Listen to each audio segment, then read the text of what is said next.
आ जाओ प्रतिशत में ये सवाल करो पहले। यदि दो संख्याएं तीसरी संख्या की क्रमशः 28% और 70% है तो पहली संख्या दूसरी संख्या की कितने परसेंट है, यही तो बताना है। तो आप ये मान लो थोड़ी देर के लिए कि तीन संख्या है, ठीक है। तीसरी संख्या मैंने कितनी मान ली, 100 मान ली। तो इसने क्या बोला है, जो दो संख्या है ना तीसरी संख्या की कितनी है, 28% है। तो एक तो कर दो 28%, दूसरी जो है वो कितनी है, क्रमशः 70% है। तो 100 का तो जितना परसेंट निकालते हैं उतना ही आता है। तो ये 28% है तो 28 आ गई, 70% है तो 70 आ गई, ठीक है ना। अब इसने क्या बोला है, पहली संख्या दूसरी संख्या की कितने परसेंट है, तो किसको पूछ रहा है, 28 को। भाई 28 कितनी है, किसकी, दूसरी संख्या की। तो दूसरी कितनी है, 70। अब इसका प्रतिशत बनाना है तो गुणा क्या करना है, 100%। इतना सिंपल है बस। देखो जीरो से जीरो काटना है, 7 चौक 28 और 4 की 10 की गुणा कराओगे तो कितना आंसर आ जाएगा, 40% आंसर आ जाएगा। So simple. प्रति वर्ष 25% की दर से बढ़ती हो, 25% की दर से बढ़ती हो। करो भाई, ये सवाल करके दिखाओ जल्दी से। किसी नगर की जनसंख्या 10,000 है, 2 वर्ष बाद उस नगर की जनसंख्या कितनी हो जाएगी यदि जनसंख्या प्रति वर्ष 25% की दर से बढ़ती है तो। करके दिखाओ जल्दी, बहुत ही सिंपल सवाल है, आराम से आप कर दोगे। करो भाई जल्दी, आ जाओ समझो ये सवाल। देखो किसी नगर की जनसंख्या 10,000 है, 2 वर्ष बाद उस नगर की जनसंख्या कितनी हो जाएगी यदि जनसंख्या प्रति वर्ष कितनी बढ़ रही है, 25% की वृद्धि हो रही है। तो सबसे पहले क्या करना है, 25% की फ्रैक्शन वैल्यू कितनी होगी, 1/4। 4 पे वृद्धि बोल रहा है तो 4 पे 1 की वृद्धि करेंगे तो कितनी हो जाएगी, 5/4। तो इसका मतलब है हमारी जनसंख्या है कितनी प्रेजेंट में, 10,000। 10,000 जनसंख्या है, 5/4 के हिसाब से वृद्धि होगी। भाई हर साल 5/4 बढ़ेगी, ये बढ़ेगी पहले साल, फिर दूसरे साल कितनी बढ़ेगी, 5/4।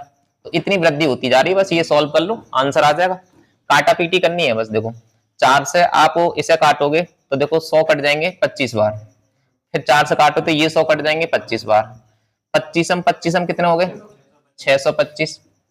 और 625 की गुणा फिर 5 से और फिर 5 से करानी है तो ये कितनी आ जाएगी, 625 की 5 में कर लो तो ये कितने आ जाएगी, 3125 आ जाएगी। देखो 5 25, 5 दूनी 10 और 12 और 5 छन 30 और 31, ठीक है। फिर 5 से और करा लो एक गुणा तो कितना हो जाएगा, 5 5 25, 5 दूनी 10 और 5 एकन 5 और 5 दिया 15। तो 15,625 आंसर आएगा, ठीक है। सही है ना, सही है। उतार लो जल्दी से। चलो ऐसे सवाल दे रहा हूं करके दिखाना, सेम सवाल। लिखो किसी नगर की जनसंख्या 8,000 है, 2 वर्ष बाद, किसी नगर की जनसंख्या 8,000 है, 2 वर्ष बाद उस नगर की जनसंख्या, उस नगर की जनसंख्या, उस नगर की जनसंख्या कितनी हो जाएगी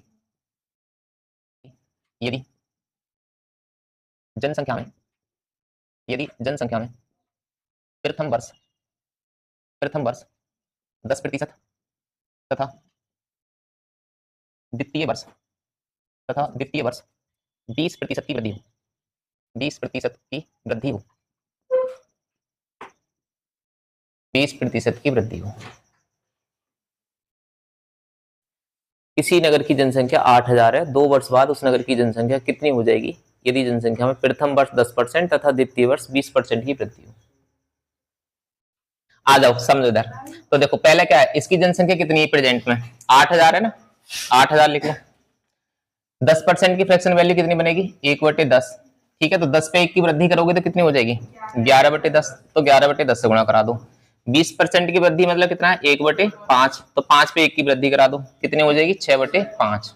तो बस अब इसे सॉल्व करना है। तो सबसे पहले काटो आप 5 से इसे, ठीक है। तो 5 से काटो तो कितना हो जाएगा, देखो 5 से इसे काट लो तो 5 एकन 5, फिर कितना बचेगा यहाँ पे 3, 30 हो जाएगा, 5 छन 30, फिर कितने 2 जीरो बचे। तो 5 से तो काम खत्म कर दिया, 1 जीरो और खत्म कर दो, ठीक है। अब गुणा करा लो जी, तो ये 160 बचा और इधर 11 बचा और इधर कितना बचा, 6।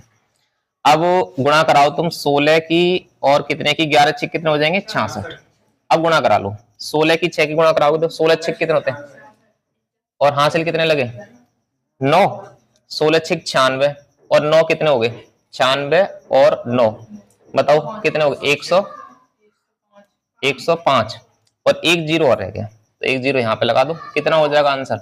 10,560। तो ये आंसर होगा। चलो इससे अगला सवाल डाल दीजिए, लिखो सवाल में यहाँ पे लिखना बोलते हैं, लिखो एक डिब्बे में, एक डिब्बे में 100 नीले गोले, 100 नीले, 50 पीले तथा 50 काले गोले हैं, 50 काले गोले हैं,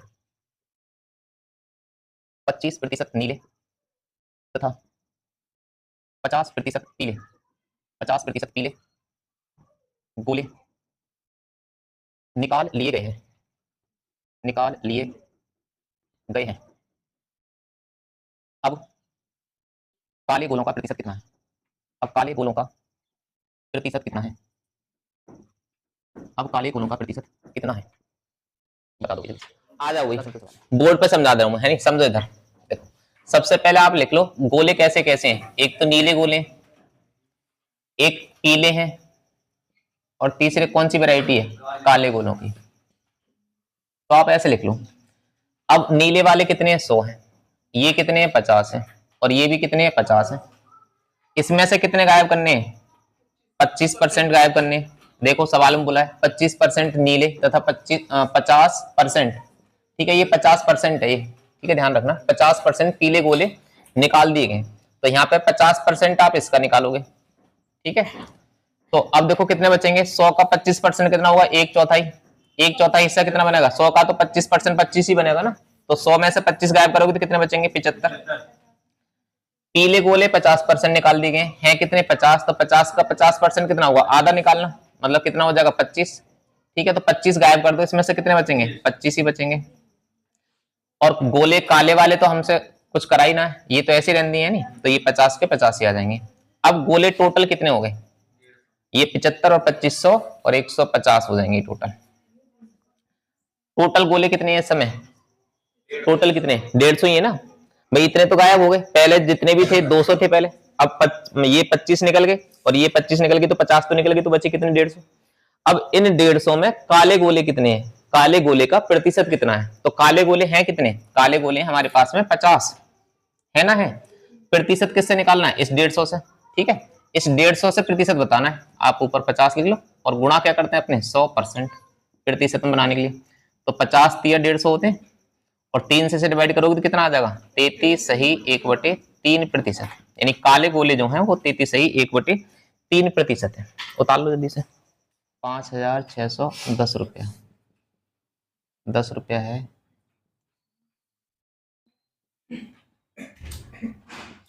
तो उसकी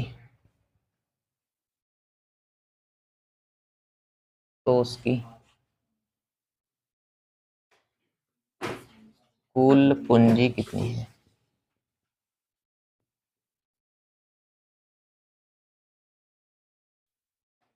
मैं करवाऊं फिर? देखो ऐसा सीखो, समझ लो पहले इस सवाल को, है नहीं। इसमें दिक्कत ये है कि तुम्हें पूंजी में दिक्कत हो रही है नहीं मानने में, तो आप ऐसा करो, एक आदमी ने अपनी पूंजी का 1/3 भाग 7% में निवेश किया है नहीं। मान लो उसके पास में कुल पूंजी थी, तो उसने 1/3 भाग तो 7% पे निकाल दिया, 1/4 भाग उसका 8% पे मतलब अपना निवेश कर दिया। शेष पूंजी जितनी बची उसने 10% पे निवेश की है। लेकिन उससे जो आमदनी हो रही है ना, उसकी कुल वार्षिक आय जो हो रही है वो कितनी है? 5,610 रुपये कमा रहा है। तो उसकी टोटल वो बतानी है पूंजी कितनी है, टोटल निवेश कितना है, उसका इन्वेस्टमेंट कितना है, ठीक है। अब ऐसे क्वेश्चन में आप क्या करा करो, कुल पूंजी मान लो अपनी तरफ से, कुल पूंजी तो देना रखी है हमें, तो कुल पूंजी कितनी मानोगे? अब या तो 100 मान लो आप, है नहीं। 100 मानोगे तो देखो आप ना पहले फ्रैक्शन वैल्यू देख लो कितनी है। अगर यहाँ पे कितनी फ्रैक्शन है? 1/3। यहाँ कितनी है? 1/4। तो आप ना अगर 1/3 और 1/4 फ्रैक्शन वैल्यू है, अगर आपने 100 पूंजी मान ली, तो 100 1/3 से ना घटेगा, दिक्कत हो जाएगी, मतलब आपका पॉइंट में चला जाएगा, फिर प्रॉब्लम हो जाएगी करते। तो आप ऐसी वैल्यू मानो, देखो 1/3 है और 1/4 नजर आ रही है तुम्हें, तो आप ऐसी पूंजी मानो जो 1/3 से और 1/4 से आराम से कट जाए, ऐसी वैल्यू बताओ। तो इसका मतलब है 3 और 4 का लासा ले लो आप, सबसे बढ़िया। तो मैं पूंजी जो बताऊंगा वो तुम कैसी मानने बताऊंगा कि भी 4 से भी कट जाए और 3 से भी कट जाए। तो आप कितनी मान लो उसकी पूंजी कितनी कमा रहा है? आप 12 रुपए मान लो, ठीक है। अब मैंने पूंजी मान ली 12 रुपए कि भाई उसके पास में 12 रुपए थे। अब इसका बताओ 1/3 भाग निकालो, 12 का 1/3 भाग। तो देखो 12 का मैं अगर 1/3 भाग निकालूंगा है नहीं, तो कितना हो जाएगा बताओ, 4 आ जाएगा। ठीक है, अब इसका कितना निकालना है, 1/4 भाग। तो 1/4 करूंगा, 12 का 1/4 तो कितना आएगा, 3 आएगा। ठीक है, बात समझ में आई। अब शेष कितनी बचेगी, 4 और 3 तो रुपए यहाँ पे आ गए, इसके निवेश कर दिए, 12 में से 4 और 3 7 निवेश हो गए, शेष कितना बचा, तो शेष आ जाएगा आपका 5, ये इधर निवेश हो गया। अब इसका क्या है, जो 1/3 भाग है वो कितने पर निवेश करा है, 7% की दर पर, है नहीं। तो इसका मतलब है इसका मुझे ब्याज चाहिए 7% के हिसाब से उठाना है। इसका ब्याज मुझे कितना चाहिए, 8% के हिसाब से चाहिए, इस पे 8% पे निवेश कराइए। और शेष पूंजी कितने पे करिए निवेश, 10% पे निवेश करिए, ऐसे निवेश करवा रहा है। ठीक है, 10% पे। अब थोड़ी सी यहाँ पे भी देखो, थोड़ी प्रॉब्लम हल्की। अगर मैं 4 का 7% निकालूंगा तो फिर पॉइंट में जा रही कहानी। तो 4 का 7% निकालूंगा, पॉइंट में आएगा ना आएगा। अब इस पॉइंट से ही मुझे बचना है, तो आप ना क्या करो, अगर यहाँ पे 2 जीरो आप बढ़ा लो अपनी तरफ से, तो फिर कोई दिक्कत ना होगी। तो इसका मतलब है कि 2 जीरो अगर यहाँ बढ़ाओगे तो हर जगह बढ़ाने पड़ेंगे, तो आप हर जगह क्या करो, 2 जीरो आप बढ़ा लो अपनी तरफ से। ठीक है, यहाँ पे भी और यहाँ पे भी, यानी कुल पूंजी 1200 मानो। अगर 12 मानता तो दिक्कत आ रही है कहाँ पे, बाद में, पहले तो ना आ रही। लेकिन कभी जब ऐसी दिक्कत आई कि भी परसेंट हो वहां पे, तो आप 2 जीरो सब जगह बढ़ा दो, हर जगह। ठीक है, तो 1200 का देखो 1/3 भाग निकालेंगे 400 आ गया, 1200 का 1/4 भाग निकालेंगे 300 आ गया, और शेष कितना आ जाएगा, 400 300 घटाएंगे 1200 में से तो 500 बचेगा। अब इसे उठा दे रहा हूँ मैं मतलब 7% पे। तो देखो 7% जब निकालूंगा ना, ये मैंने क्यों बढ़ा ली 2 जीरो, जब मैं 7% निकालूंगा 400 का, तो आराम से 2 जीरो तो कट जाएंगे परसेंट से, 7 चौक कितना आ जाएगा, 28 आ जाएगा। इसलिए कराया मैंने ये काम। ठीक है, नहीं तो पॉइंटों में कहा नहीं जाती। ऐसे इसका निकालो, 8% देखो, परसेंट से 2 जीरो खत्म, 8 ये कितना आ जाएगा, 24 आ जाएगा। ऐसे इसका 10% निकालूंगा तो कितना आ जाएगा, 50 आ जाएगा। अब इसका मतलब इसकी जो वार्षिक आय है ना, हमारे हिसाब से अगर हमने इसकी वार्षिक आय 1200 मानी है, तब इसकी मतलब इसकी कुल पूंजी 1200 मानी है, तब उसके हिसाब से जो वार्षिक आय पर नहीं है, ये वाली बन रही है वार्षिक आय, यानी 28 24 और 50। तो कितनी हो जाएगी देखो, ये 50 और ये 50 यहां से निकाल लो, है नहीं, तो कितना हो जाए, 102 हो रही है, 102 इकाई या यूनिट मान लो, 102 यूनिट। कुल जो वार्षिक आय है वो कितनी है, 102 यूनिट है। यहाँ पे कितनी दे रखी है, 5610, ये रियल वैल्यू है। तो इसका मतलब है ये 102 यूनिट जो रिप्रेजेंट करेंगे, वो रिप्रेजेंट करेंगे 5610 को, ये रियल वैल्यू को रिप्रेजेंट कर रहे हैं। तो एक यूनिट का हम वैल्यू निकालेंगे तो कितनी आएगी, एक यूनिट की वैल्यू आएगी 5610 बटे कितना, 102। ठीक है, समझ में आ गई यहाँ तक। अब इसे काट लो, अगर कट जाए तो ये वैल्यू देखो कितने से कट जाएगी, 51 से काट लो, 51 दूनी 102 होते हैं, और 51 से ये कट जाएगा, देखो 51 एक 51, और फिर आगे 5 बचेंगे, 51 हो जाएगा। ठीक है, और ये कितना बचा, 110। तो 110 को हम दोबारा 2 से काटेंगे तो कितना आ जाएगा, 55 आ जाएगा। एक यूनिट का मान कितना आ गया, 55 आ गया। अब हमें चाहिए क्या, कुल पूंजी चाहिए। कुल पूंजी कितनी है, 1200 यूनिट। तो इसका मतलब है कि इसमें हम 55 की गुणा करा देंगे, तो हमारी टोटल पूंजी आ जाएगी। अब देखो गुणा कराओ तो 2 जीरो तो सबसे पहले आई जाएंगे, 12 की 5 की गुणा कराओगे तो 60 आएगा, और 6 हासिल का बचेगा, फिर 12 पंजे 60 और 6 कितना हो जाएगा, 66। तो कितना आंसर आएगा, 66,000 आंसर आएगा, यानी उसकी जो कुल पूंजी है वो 66,000 है। ठीक है, एक बार इसे और देख लो, मैं दोबारा समझा दे रहा हूँ। कुल पूंजी मैंने मानी थी 1200, इसका 1/3 भाग निकाला तो आ गया 400। ठीक है, ये 7% पे निवेश करा, 400 को जब 7% पे उठाऊंगा तो कितना जाएगा, 28। 400 का 7% कैसे निकलेगा, 400 का 7/100 ऐसे निकलेगा, 2 जीरो खत्म हो जाएंगे, 4 सत्ते 28, तो ऐसा आ रहा है 28। ठीक है, ऐसे 300 का 8% निकालूंगा तो 24 आएगा, 500 का 10% निकालूंगा तो 50। इन सबको मैंने जोड़ लिया तो ये बना हमारा 102 यूनिट, और यही हमारी रियल वैल्यू दे रखी है 5110। इसके बराबर लगा दिया, एक यूनिट का मान कितना निकाला मैंने, 55, और एक यूनिट का मान 55 आ गया, तो कुल पूंजी हमारी थी 1200 यूनिट, और 1200 यूनिट में हम गुणा करा देंगे 55 की, तो आंसर आ जाएगा 66,000।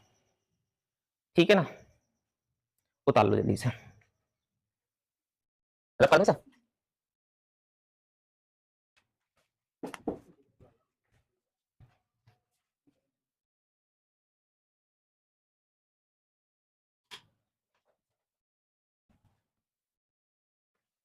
चलो इससे अगला सवाल करके दिखाओ। अगला सवाल लिखो, दो संख्याओं का दो संख्याओं का अंतर, दो संख्याओं का अंतर, इनके योग का इनके योग का इनके योग का 15% है, योग का 15% है। तो बड़ी संख्या का बड़ी संख्या का छोटी संख्या से छोटी संख्या से क्या अनुपात होगा। क्या अनुपात होगा? करोगे जल्दी सही सवाल। आओ देखो, देखो इसे क्या करोगे आप, प्रतिशत से पकड़ लो आप। इसने क्या बोला है, दो संख्याओं का अंतर इनके योग का 15% है। तो मुझे पहले ये बता दो 15% की फ्रैक्शन वैल्यू कितनी है। तो 15% की फ्रैक्शन वैल्यू आप बनाओगे तो ये बन जाएगी, देखो 15/100 और 5 से काटोगे तो कितना आ जाएगा, 3/20 बन जाएगी। इसका मतलब है अंतर कितना है दो संख्याओं का, 3, योग कितना है 20। सही समझ में आ रही ना आ रही? ये क्या दे रखा है अंतर, मान लो दो संख्याएं तो ये a - b का मान और ये योग है तो कितना है a + b का मान। अब हमें पता है a - b का मान और a + b का मान हो तो बड़ी संख्या निकालनी है तो क्या करेंगे, जोड़ देंगे। ठीक है, बड़ी संख्या निकालते हैं तो जोड़ का आधा करते हैं, तो 20 और 3 23 और 23 का आधा। ठीक है, ये बड़ी संख्या आ गई। और अगर छोटी संख्या निकालेंगे तो क्या करेंगे, घटा के आधा कर देते हैं। तो 20 में से 3 गया तो 17 और 17 का आधा। ऐसे तो सॉल्व करेंगे तो ये 2 बटे का जो कट जाएगा कितना कुल मिलाकर बचेगा, 23:17 बचेगा। यही सही आंसर होगा। ऐसा कभी सवाल आए ना तो आप सीधा करना भाई, 20 में 3 एक बार जोड़ देना तो बड़ी आ जाएगी और 20 में से 3 घटा देना छोटी आ जाएगी। ठीक है, उतारो जल्दी। अब कर दोगे ऐसा सवाल, ऐसा कर दोगे, एक सवाल और दे तो।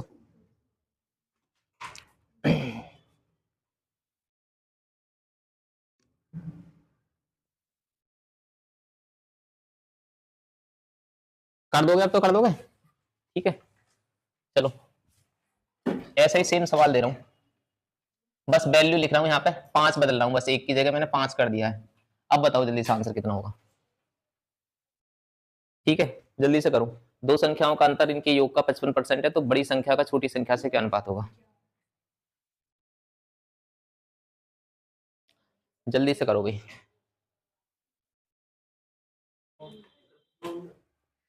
55% है, 55% ही तो है भाई। 55% का आप क्या करोगे, 55% का मतलब हो जाएगा 55/100, यानी फ्रैक्शन वैल्यू याद रहे तो कन्वर्ट करनी आनी चाहिए। 5 से काट लो, 5 एकन 5, 5 एकन 5, 5 से काटोगे 20।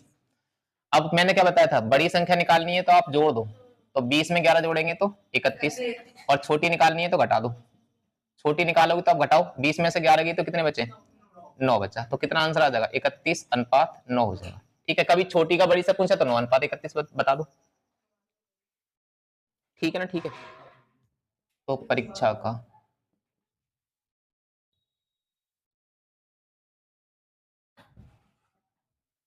कुल पूर्णांक कितना है,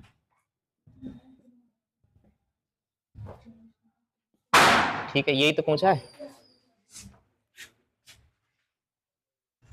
नारा, तो समझो तो आ जाओ। देखो एक परीक्षा में परीक्षार्थी ने अधिकतम अंकों के कितने अंक प्राप्त करें, 20%, यानी अधिकतम अंक जितने आने थे उसके कितने प्राप्त करें, 20%।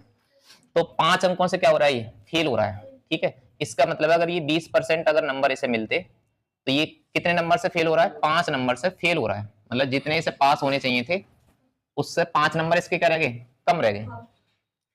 फिर दूसरा बच्चा है कि उसने कितने अंक प्राप्त करें, 30% अंक प्राप्त करें। तो जो न्यूनतम फेल होने के जो अंक थे ना उससे 20 अंक कितने आगे, ज्यादा आगे। तो इसका मतलब इसके 20 नंबर फालतू आ गए। ठीक है, जो पास होने के न्यूनतम अंक थे, फेल होने के जो न्यूनतम अंक थे उससे 20 नंबर ज्यादा है इसके। तो इसका मतलब है ये क्या पास हो गया। ठीक है भाई, ये तो पास ही माना जाएगा ना, जिस नंबर पर फेल हो रहा था उससे इसके नंबर 20 ज्यादा है तो इसका मतलब पास हो गया ये। अब आप ये देखो कि परसेंटेज का कितना फर्क पड़ रहा है। इसको तो 20 मतलब पहले वाले बच्चे को 20% मिले थे, दूसरे वाले बच्चे को कितने मिले, 30%। तो कितना परसेंट बढ़ रहा है, तो आप कहोगे 10% अंक बढ़ रहे हैं। इस बच्चे के 10% अंक तो फालतू आ रहे हैं, तो 10% के अंक फालतू होने से कितने नंबरों का इंक्रीमेंट हो रहा है यहाँ। तो देखो ये कहां 5 से फेल हो रहा था और फिर कहां इसके 20 ज्यादा आ गए, तो इसमें टोटल नंबर का फर्क पड़ा 25 का। तो इसका मतलब है 10% का मान कितना है, 10% का मान है 25। और परीक्षा कितने अंकों की होती है, 100% की होती है। पूरी जो परीक्षा 100% की होती है। तो अगर मैं यहाँ पे 100% करूं तो क्या करूं, एक जीरो बढ़ा दे रहा हूं इधर और एक जीरो आप बढ़ा दोगे, तो कुल परीक्षा कितनी आ गई, 250 अंकों की हो जाएगी। ठीक है, तो कुल पूर्णांक है अपना 250। दूसरा सवाल तुमसे क्या पूछ सकता था, इसी में दूसरा सवाल आपसे ये पूछ सकता था कि उत्तीर्ण होने के अंक कितने हैं, उत्तीर्ण अंक कितने हैं। ठीक है, उत्तीर्णांक कितना है ये भी पूछ सकता था। उत्तीर्णांक, इस परीक्षा का उत्तीर्णांक कितना है, पास होने के अंक कितने हैं, उत्तीर्ण अंक कितने हैं, तो बताओ उत्तीर्णांक कितना है। तो आप उत्तीर्णांक कैसे निकालोगे, देखो टोटल परीक्षा आ गई 250 नंबर की, टोटल परीक्षा है अपनी 250 की। अब 250 का या तो आप 20% निकाल लो या 30% निकाल दो, कोई सा भी निकाल लो। तो 250 का अगर मैंने 20% निकाला तो कितना आया बताओ? 250 का 20% अगर मैंने निकाला तो कितना आया? देखो, 0 से 0 ये कट जाएगा 5 बार, और 5 से काटूंगा तो 5 50 आ गया। ठीक है, 50 आ गया, यानी ये 50 आ गया 20%। तो इसका मतलब है कि अगर 250 वाले जो नंबर हैं इसका अगर मैं 20% निकालूं तो कितना आ रहा है? 50 आ रहा है। लेकिन अगर 50 अंक मैं किसी को दूंगा तो इसका मतलब 5 अंकों से फेल हो रहा है, तो इसका मतलब पास होने के अंक कितने हैं? वो हैं 55। कितने में से? 250 में से। गुणा क्या करना है? 100%।